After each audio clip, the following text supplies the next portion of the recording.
What if Atomic Kitten were a Merseybeat band? That's the unlikely scenario we'll be looking at on this week's What If, How and Why.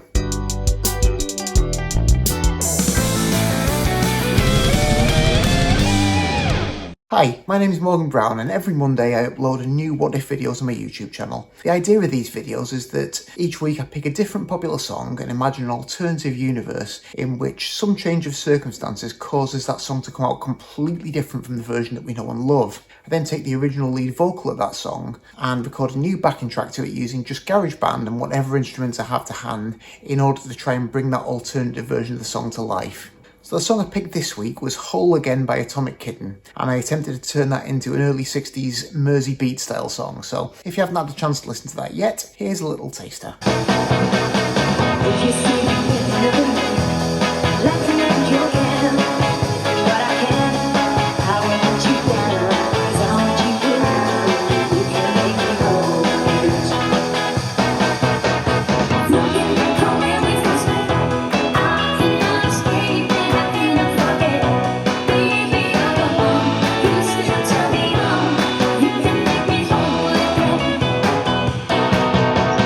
Now, if you're watching from outside the UK, or if you're a young person, it's entirely possible that you don't know who Atomic Kitten are, and who could blame you? I think it's probably fair to say that they haven't necessarily left a massive legacy in terms of the grand scheme of popular music, but for a little while there at the turn of the millennium, and for a couple of years afterwards, they were a pretty significant part of the UK pop scene. I feel like they've got quite an interesting origin story too, so it's one that's quite interesting to just have a little look back on. So the group was formed in 1998 by Andy McCluskey and Stuart Kershaw, who had had a lot of success as members of OMD, the great electropop group. And they struck upon the idea of manufacturing a group to serve as a vehicle for their songwriting. So they put together a trio of teenage girls here in Liverpool. I think initially it was Liz McLaren, Kerry Katona and Heidi Range. Heidi ended up leaving before they actually properly developed the band, before they started recording, and later on ended up in the second lineup with the Sugar Babes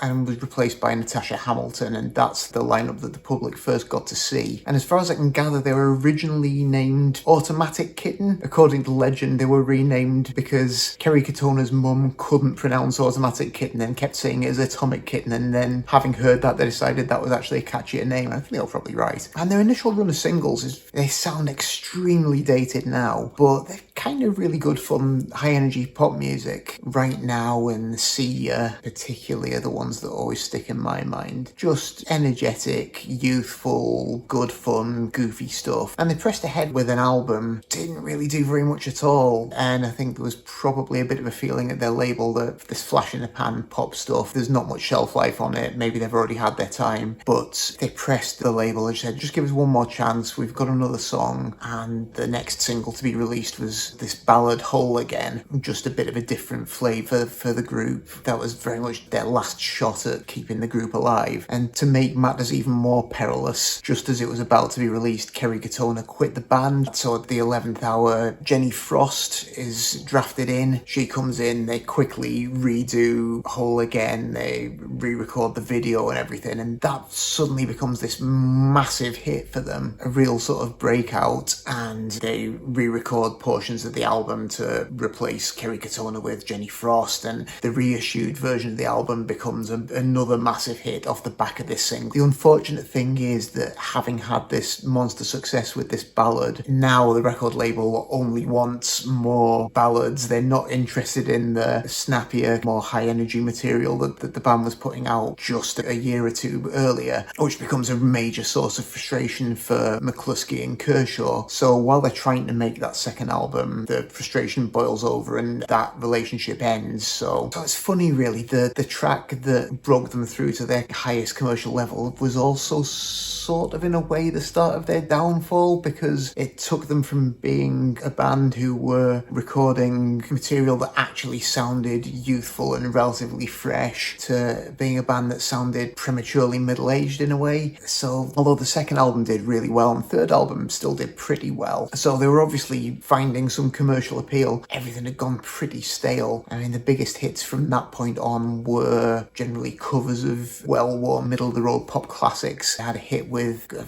very insipid cover of the Bangles' Eternal Flame, another one with a cover of Blondie's cover of The Tide Is High, and the title track of their third album was a cover of Ladies' Night by Kool and the Gang. So they were still doing up-tempo stuff, but the up-tempo stuff had kind of fallen into a very middle-of-the-road sort of mums dancing around their handbags kind of retro disco feel, which I guess in UK pop terms definitely felt more Radio 2 than Radio 1. And after that they did go on hiatus and all split off and do their separate things. And there've been various reunions, but it's never quite been the same since, which is kind of a shame, because although, as I say, I don't think anyone's going to remember them as a massively significant part of the cultural landscape of the UK, they were a good fun pop band for the time. And you know, as a long-time resident of Liverpool, they were one of the city's biggest exports for a little bit. I guess the rise of Atomic Kitten definitely brought Liverpool's pop scene back into the national spotlight a bit, but certainly not to the same extent as the Merseybeat boom of the early to mid-60s. Merseybeat's a pretty interesting phenomenon, I think, because it was starting to emerge at a time when I think probably a lot of people in the British music industry actually felt that rock and roll and guitar-based music in general was pretty much passé and done with, and they were really looking for the next thing. But at the same time, there's this whole grassroots movement growing in little clubs around the country, but particularly in Liverpool. And I think particularly in Liverpool because of its status as a major port city with really close links with America. And that did definitely result in Liverpoolian youth having a closer relationship to American popular culture than perhaps a lot of other young people in the rest of the UK did. Liverpool as a city has always felt itself to be, to some extent, culturally separate from the rest of the UK in a way. I think a lot of the young people who were looking to make music, rather than looking east and south to the rest of the country, they were looking across the Atlantic, and with that trade link tended to get first access to a lot of music that was coming over, including whatever rock and roll and R&B was going on, but also other music like country music that was happening at the time. So you do see a different set of influences affecting the groups that are coming up in Liverpool at that era compared to, say, bands that are coming through in London. I guess at the same time in London you've got the early flowering of the British R&B boom. The British blues and British R&B scene was very studious, very reverent. A lot of it was focused on quite nerdy record collecting, studying nuances of records, trying to create authentic recreations of these American records. Quite a sort of middle class hobbyist movement in a way, whereas the Merseybeat boom, although it's equally taken from American influences, including some blues influences, there's no purism involved. It's drawing from a wider range of stuff, from R&B records, but also from girl group pop records, from country records, whatever gets people's toes tapping. It's not music for people to sit around scratching their chin and nodding in appreciation to. It's dance music. It's music for people to party to. It's a much more proletarian, good time release of energy. I think really that's what the early Merseybeat sound was. It was just great, hard driving party music, which generally fell into the bracket of rock and roll, but which didn't have any kind of snobbery attached to it. If it works, it goes in the set. And then obviously when Brian Epstein gets involved with the Beatles and cleans up their image, and then they get the record deal and George Martin refines their sound, you get a bit of a metamorphosis in what Merseybeat means as these bands become translated onto record. So some of that raw energy obviously gets filtered out, but what you do get in place of that is a couple of years of really excellent, well-crafted pop records, not just from the Beatles and Jerry and the Pacemakers, but a bunch of those other bands too. I mean, I think the Searchers are a band that too often gets overlooked these days, but they're absolutely fantastic pop records from those guys, particularly that the 12-string guitar work. I think it was Mike Pender who played that, which was, I guess, their signature sound, and was picked up on by loads of other bands in the 60s and a bit of a forerunner of that whole American folk rock sound that the Byrds had such success with. And also the Liverbirds, really pioneering all-woman band. I can only assume that a lot of those scenes back there were extremely misogynistic, so they must have been absolutely hard as nails to get through that. But yeah, it was really cool to hear the Merseybeat bands translated into the studio and moulded by expert producers like George Martin, as what emerges is a sound that still has plenty of that rock and roll drive and energy, but which also kind of takes rock and roll to a different place. So it's a lot more melodic than previous rock and roll's been. It breaks out of 12-bar blues formulas, incorporating some of that Tim Panelly songwriting influence, maybe some of that country influence as well. So it just really reinvigorated the whole idea of guitar-based pop for a new generation. So although only a handful of those bands really became household names who've been widely remembered, I don't think you can really overestimate the importance of that scene in the evolution of guitar-based pop music, and it's definitely well worth having a bit of a dig and just checking out some of those records by the Merseybeats and the Big Three and the Undertakers and the Liverbirds and the Foremost and countless others. I mean, all definitely worth checking out. Not every record's a classic, but they've mostly got a few worthwhile gems tucked away there. But yeah, in terms of this week's alternative universe scenario, it's a pretty simple one this week. My alternative universe this week is the same as ours in every respect, except that all the members of Atomic Kitten were born 35 years earlier. So in my alternative timeline, it's 1963, and Kerry Katona, Liz McLarnon and Natasha Hamilton have got together to form an all-female rock group. Kerry Katona on bass, Liz on drums and Natasha on lead guitar, I think I decided for some reason. And they get a few gigs at some of the clubs in Liverpool, the Casbah and the Jacaranda,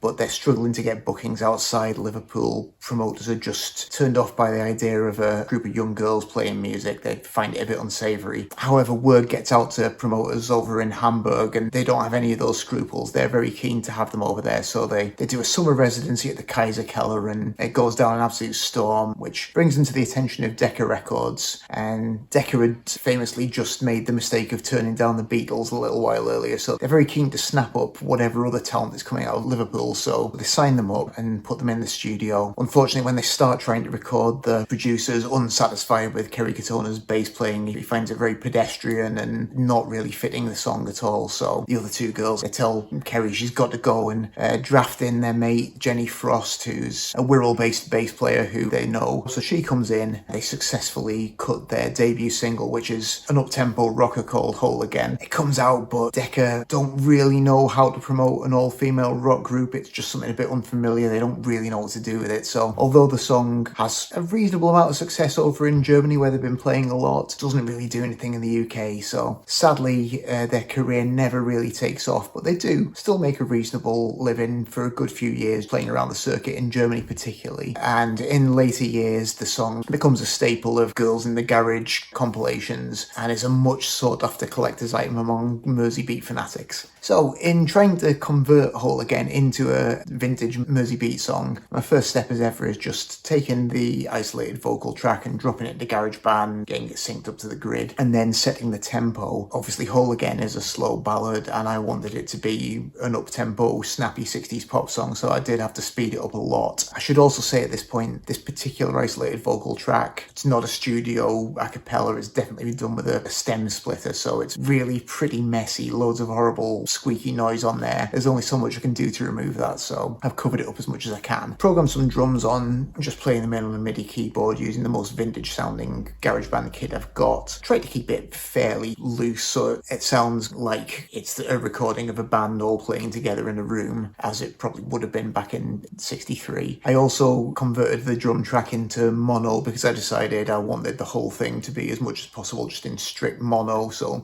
no stereo separation of the kit. Popped some bass on, trying to sort of reflect the bass playing styles of the day. The tone's pretty woolly with not too much treble. I didn't want it clunking away like a modern bass sound. And I think through the verses, just playing the kind of root and fifth, a bit like a country thing, and then gets a bit livelier and a bit more rock and roll in the chorus.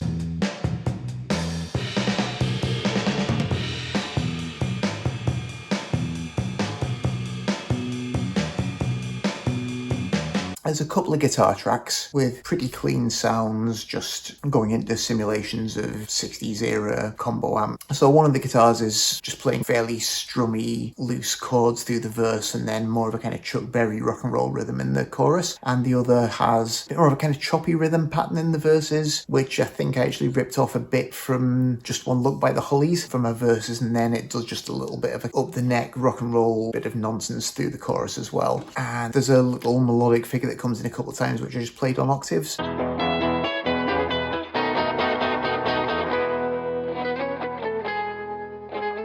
So that was my basic band. Obviously there'd be limited overdubbing capacity at that stage in 60, so I didn't want to put too much of the stuff on. I did want to get a harmonica on there just for a bit of that early Beatles feel, because you often hear that, so I've got that cropping up in a couple of places. Added a little bit of piano, because that's another thing you hear on some of those Merseybeat records, particularly George Martin's producing. He'll sometimes just pop down and add some piano, so I've got a little bit of that. Not doing anything terribly elaborate, but doubles the little melodic figure that I've got there, and also just plays some high eighth notes in the chorus to just fill in the sound a bit. And then as a final touch, I've just got some extra percussive elements, so some hand claps and a bit of tambourine just to emphasize the backbeat.